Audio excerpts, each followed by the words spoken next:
Hello दोस्तों, स्वागत है आपका अपने यूट्यूब चैनल IQ रैंकर्स पे। तो चलिए हम लोग जो डेली MCQ है उसे देखने का प्रयास करते हैं। आज जो होने वाला है वो है हिस्ट्री से। फर्स्ट है, भारत में मानव का सर्वप्रथम साक्ष्य कहाँ से मिलता है। मानव का सर्वप्रथम प्रमाण कहाँ से मिलता है, तो वो मिलता है हमें नर्मदा घाटी से। ठीक है, ऑप्शन हो जाएगा डी, नर्मदा घाटी से। उस स्थल का नाम बताइए जहाँ से प्राचीनतम अस्थायी जीवन के प्रमाण मिलते हैं। तो प्राचीनतम अस्थायी जीवन के प्रमाण कहाँ से मिलते हैं, तो सर्वप्रथम मिलते हैं मेहरगढ़ से। ठीक है, मेहरगढ़ से। नेक्स्ट है, खदानों की कृषि सर्वप्रथम प्रारंभ हुई थी। खदान यानी कि खदान कब से स्टार्ट हुआ, तो नवपाषाण काल से। खदान की कृषि सर्वप्रथम कब हुई, तो नवपाषाण काल में।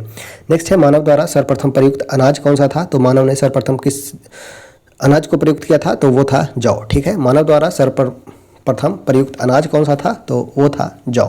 ठीक है, नेक्स्ट देखते हैं। नेक्स्ट जो है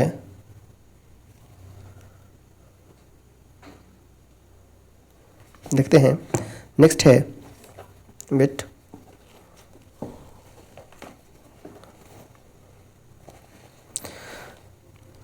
ठीक है, मानव द्वारा सर्वप्रथम प्रयुक्त अनाज कौन सा था, तो वो था जौ। भारतीय उपमहाद्वीप में कृषि के प्राचीनतम साक्ष्य कहाँ से प्राप्त होते हैं, तो कृषि के प्राचीनतम साक्ष्य में लोहरादेव से प्राप्त होते हैं। ठीक है, कृषि के प्राचीनतम साक्ष्य प्राप्त होता है लोहरादेव से। किसको कैल्कोलिथिक युग कहा जाता है, तो कैल्कोलिथिक, कैल्कोपायराइट्स जो है तांबा का अयस्क है, तो कैल्कोलिथिक ताम्रपाषाण युग को कहा जाता है। किस एक पुरास्थल से पाषाण काल संस्कृति से लेकर हड़प्पा सांस्कृतिक तक के सभ्यता सांस्कृतिक अवशेष प्राप्त हुआ है, तो वह जगह मेहरगढ़। देखे थे अभी मेहरगढ़ से क्या हुआ था, प्राचीनतम अस्थायी जीवन के प्रमाण हमें मिलते हैं मेहरगढ़ से। ठीक है, किसी एक पुरास्थल से पाषाण संस्कृति से लेकर हड़प्पा तक के सांस्कृतिक अवशेष प्राप्त हुए हैं, तो वह प्राप्त हुआ है मेहरगढ़ से। नर्मदा टोली के उत्खननकर्ता कौन है, तो नर्मदा टोली उत्खनन किया गया था HD संकालिया के नेतृत्व में। ठीक है, HD संकालिया के नेतृत्व में। नर्मदा टोली किस राज्य में है, तो यह मध्य प्रदेश में। ठीक है, नर्मदा टोली कहाँ है, तो यह मध्य प्रदेश में है। बृहत पाषाण स्मारकों की पहचान की गई है किस रूप में, तो मृतक को दफनाने के स्थान के रूप में। बृहत पाषाण स्मारक की पहचान की गई है मृतक को दफनाने के स्थान के रूप में। नेक्स्ट है, राख का टीला। राख का टीला किस नवपाषाणिक स्थल से संबंधित है। राख का टीला, तो राख का टीला किस नवपाषाणिक स्थल से संबंधित है, तो वह है संगन कल्लू से। ठीक है, संगन कल्लू से है नवपाषाणिक स्थल, संगन कल्लू से है, जिससे राख का टीला का प्रमाण मिला है। उत्खनित प्रमाण के अनुसार पशुपालन का प्रारंभ हुआ था किस काल में, तो मध्यपाषाण काल में। ठीक है, पशुपालन हुआ था मध्यपाषाण काल में। कृषि जो हुआ था वो है नवपाषाण काल में।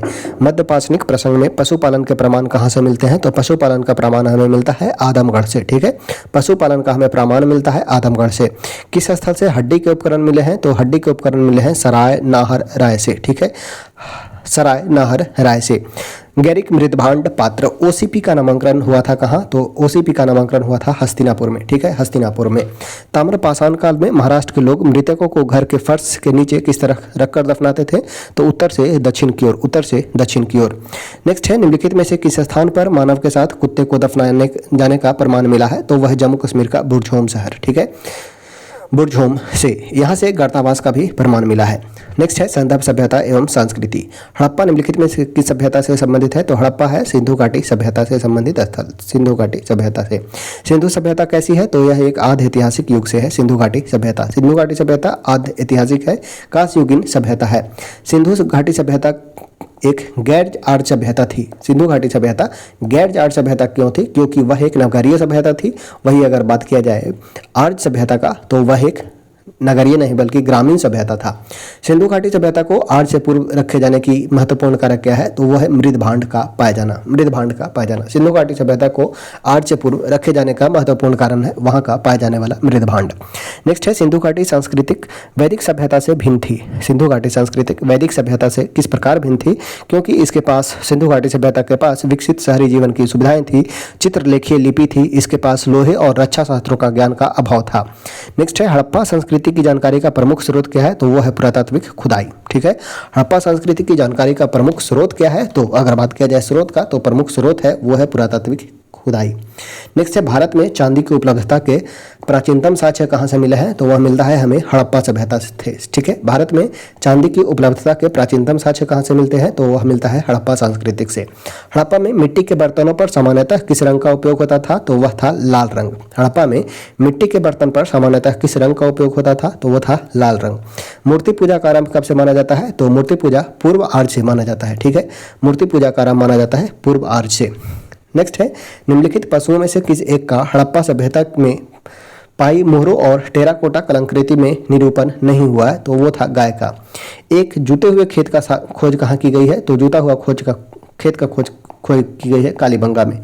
जुते हुए खेत की खोज की गई है कालीबंगा में। नेक्स्ट है सैंधव सभ्यता का महान स्नानागार कहाँ से प्राप्त हुआ है, तो महान स्नानागार हमें प्राप्त होता है मोहनजोदड़ो से। सैंधव सभ्यता का महान स्नानागार प्राप्त हुआ है मोहनजोदड़ो से। सिंधु घाटी सभ्यता का कौन सा स्थान अब पाकिस्तान में है, तो वह है हड़प्पा। ठीक है, हड़प्पा पाकिस्तान के मोंटगोमरी जिला में है। रंगपुर जहाँ हड़प्पा का समकालीन सभ्यता थी कहाँ स्थित है, तो यह है सौराष्ट्र में। रंगपुर कहाँ है, तो सौराष्ट्र में है। सिंधु सभ्यता का कौन सा स्थान भारत में स्थित है, तो वह है लोथल। ठीक है, लोथल गुजरात में है। वह हड़प्पीय नगर जिसका प्रतिनिधित्व लोथल का पुरातत्व स्थल करता है किस नदी पर स्थित है, तो लोथल है भोगवा नदी पर। हड़प्पा सभ्यता स्थल लोथल स्थित कहाँ है, तो लोथल गुजरात में स्थित है भोगवा नदी के किनारे। सिंधु घाटी सभ्यता का पतन नगर कौन सा था, तो लोथल जो था पतन नगर था, डॉकयार्ड था। भारत का सबसे बड़ा हड़प्पन पुरा स्थल कौन सा है, तो भारत में सबसे बड़ा हड़प्पा पुरा स्थल है वो है राखी गढ़ी। सिंधु घाटी के लोग विश्वास किस में करते थे, तो मातृशक्ति में विश्वास करते थे। मातृशक्ति में विश्वास करते थे। सिंधु घाटी के लोग पूजा किसकी करते थे, तो पशुपति की पूजा किया करते थे। ठीक है, सिंधु घाटी के लोग किसकी पूजा करते थे, तो पशुपति की पूजा करते थे। मोहनजोदड़ो एवं हड़प्पा की पुरातात्विक खुदाई के प्रभारी कौन थे, तो सर जॉन मार्शल थे। ठीक है, मोहनजोदड़ो और हड़प्पा के पुरातात्विक खुदाई के प्रभारी थे सर जॉन मार्शल। सिंधु सभ्यता की विकसित अवस्था में किस स्थल से घरों में कुओं के अवशेष मिले हैं, तो घरों में कुओं के अवशेष मिले हैं मोहनजोदड़ो से। सर्वप्रथम मानव ने निम्न में से किस धातु का उपयोग किया था, तो वो था तांबा धातु का। ठीक है, तांबा धातु में प्रयोग किया गया प्रथम जो था वो था तांबा। हड़प्पाकालीन स्थल में अभी तक किस धातु की प्राप्ति नहीं हुई थी, तो वो था लोहा का। ठीक है, लोहा की खोज नहीं हुई थी। कौन सा स्थल घग्गर और उसकी सहायक नदियों की घाटी में स्थित था, वह था बनावली। ठीक है, बनावली घग्गर और उसकी सहायक नदियों की घाटियों में स्थित था, वो था बनावली।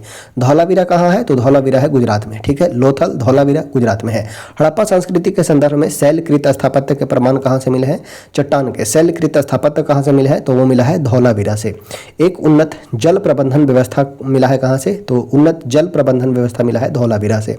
हड़प्पा स्थल सनौली के अभी हाल ही में उत्खनन से प्राप्त हुआ है क्या, तो मानव शवाधान। हड़प्पा स्थल सनौली के अभी हाल ही में उत्खनन से प्राप्त हुआ है क्या, तो मानव शवाधान। वस्त्रों के लिए कपास की खेती का आरंभ सबसे पहले किसने किया था, तो भारत में किया गया था, हड़प्पा संस्कृति में ही। वस्त्रों के लिए कपास की खेती का आरंभ सबसे पहले किया गया था भारत में।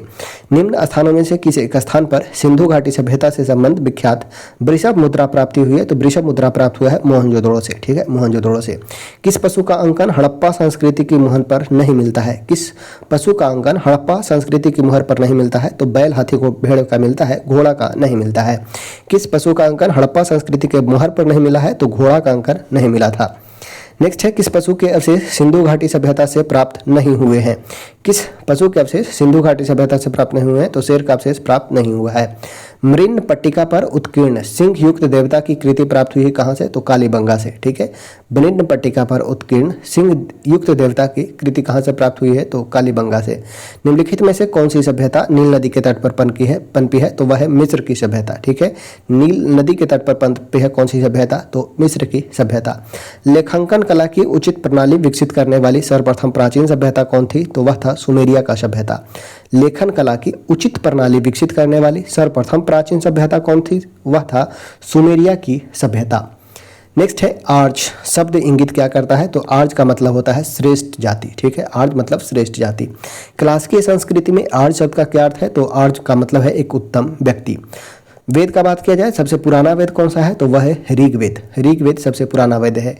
त्रयी किसे नाम दिया गया है, तीन वेद को, और ये तीन वेद में कौन कौन है, तो ऋग्वेद, सामवेद और यजुर्वेद। प्रथम तीन वेद ऋग्वेद, सामवेद और यजुर्वेद में त्रयी को शामिल किया गया है। त्रयी यानी कि तीन, त्रयी नाम दिया गया है तीन वेदों को।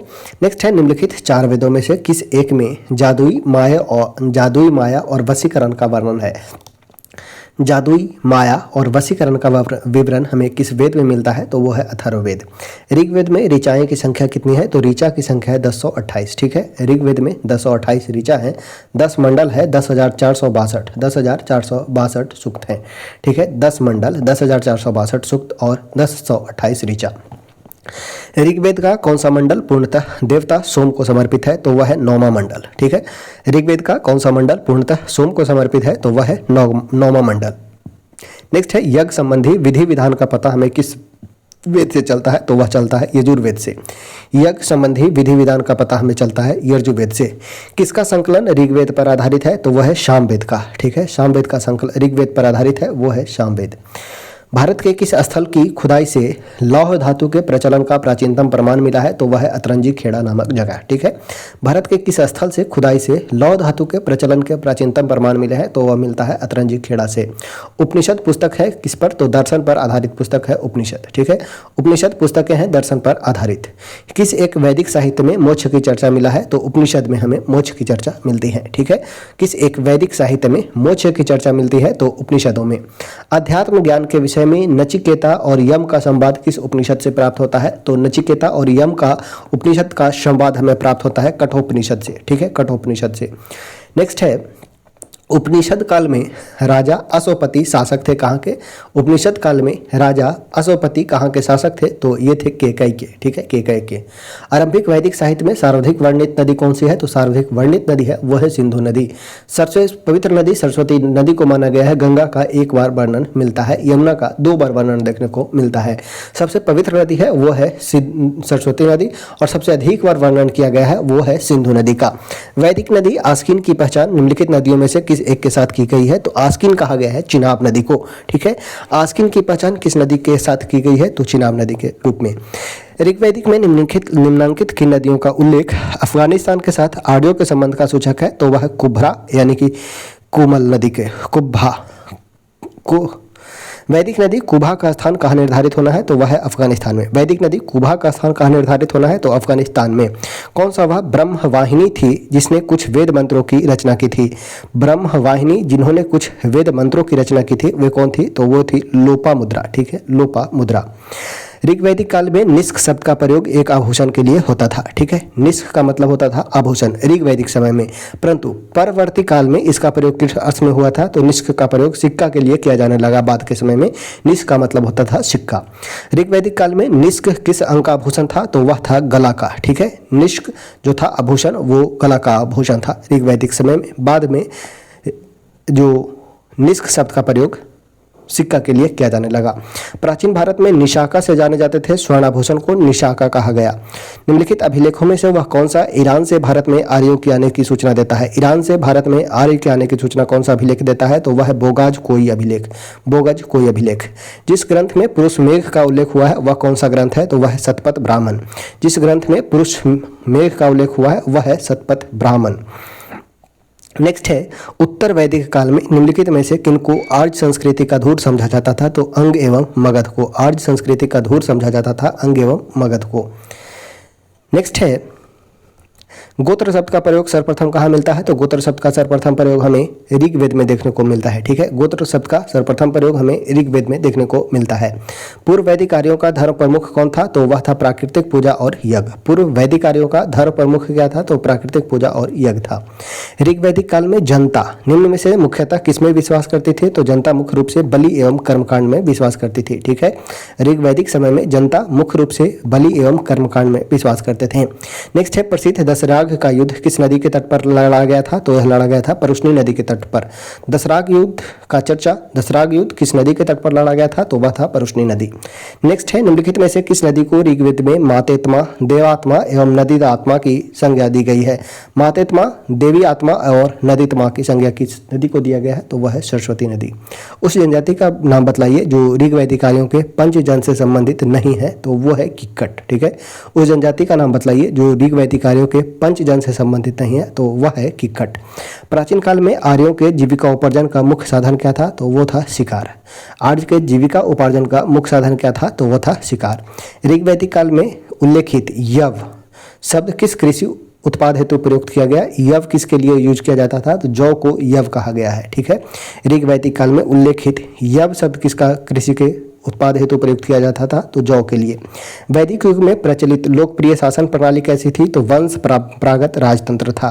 वैदिक युग में प्रचलित लोकप्रिय शासन प्रणाली कैसी थी तो वंश परंपरागत राजतंत्र देखने को मिलता है। नेक्स्ट है वैदिक युगीन सभ्यता कैसी थी, तो वैदिक युगीन सभ्यता मंत्री परिषद थी, ठीक है, मंत्री परिषद। किस वेद में सभा और समिति को प्रजापति की दो पुत्री कहा गया है, तो अथर्ववेद में, ठीक है। सभा और समिति को प्रजापति की दो पुत्री कहा गया है अथर्ववेद में। आयुर्वेद अर्थात जीवन का विज्ञान, आयुर्वेद अर्थात जीवन का विज्ञान का उल्लेख सर्वप्रथम कहाँ मिलता है, तो अथर्ववेद में मिलता है। आयुर्वेद अर्थात जीवन का विज्ञान का उल्लेख सर्वप्रथम कहाँ मिलता है, तो अथर्ववेद में मिलता है। नेक्स्ट है सार्वधिक ऋग्वैदिक सूक्त समर्पित है किस देवता को, तो सार्वधिक ऋग्वैदिक सूक्त इंद्र देवता को समर्पित है, इंद्र को।